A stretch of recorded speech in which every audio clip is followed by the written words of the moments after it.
ଆଜି ସକାଳେ ଉଠିଲା ବେଳକୁ ବହୁତ ଡେରି ହେଇଯାଇଛି। ନମସ୍କାର ସାଙ୍ଗମାନେ।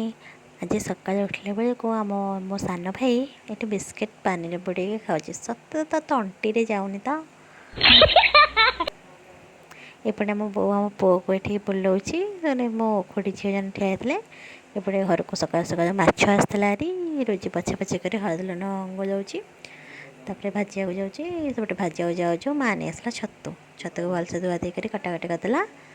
ତାପରେ କଟାକଟି ହେଇସାରିଲା ପରେ ତାକୁ ଭଲସେ ଚୁପୁଡ଼ିକି ମାନେ ଧୋଇଲା ବେଳେ ଭଲକି ଚୁପୁଡ଼ିକି ରଖା ହେଲା। ତାପରେ ଏପଟେ ଛତୁ ବଛା ବଛି ଭିତରେ ମାଛ ଭଜା ବି ରେଡ଼ି ହେଇଗଲାଣି। ତାପରେ ଛତୁ ଭଜିବା ପାଇଁ ଏପଟେ ପିଆଜ କାଟିକି ମୁଁ ଦେଇଦେଲି। ତାପରେ ସେପଟେ ରୋଜି ଭାତ ବସା ହେଇଥିଲା। ଭାତ ଓହ୍ଲେଇକି କଢ଼େଇ ବସେଇକି ତେଲ ଗରମ କରିକି ସୋରିଷ ଆଉ ଲଙ୍କା ପକାଇଦେଲା। ତାପରେ ସୋରିଷ ଟିକେ ଫୁଟିଲା ବେଳକୁ ପିଆଜ ପକାଇଦେଲା। ପିଆଜ ଟିକେ ନରମ ହେଲା ବେଳକୁ ଛତୁଟା ପକାଇଦେଲା। ଦେଖନ୍ତୁ ସାଙ୍ଗମାନେ ଏତେ ଛତୁ ଦେଖାହେଉଛି, ଭାଜିଲା ପରେ ନା ପୁରା କମ୍ ହେଇଯିବ। ତାପରେ ଛତୁରେ ହଳଦୀ ଲୁଣ ଗୋଳାଗୋଳି କରି ରଖିଦେଲା। ଟିକେ ଜଷ୍ଟ ଏପଟ ସେପଟ କରିଛି କି ନାହିଁ, ଛତୁ ଶୁଖିକି ଏତିକି ହେଇଗଲା।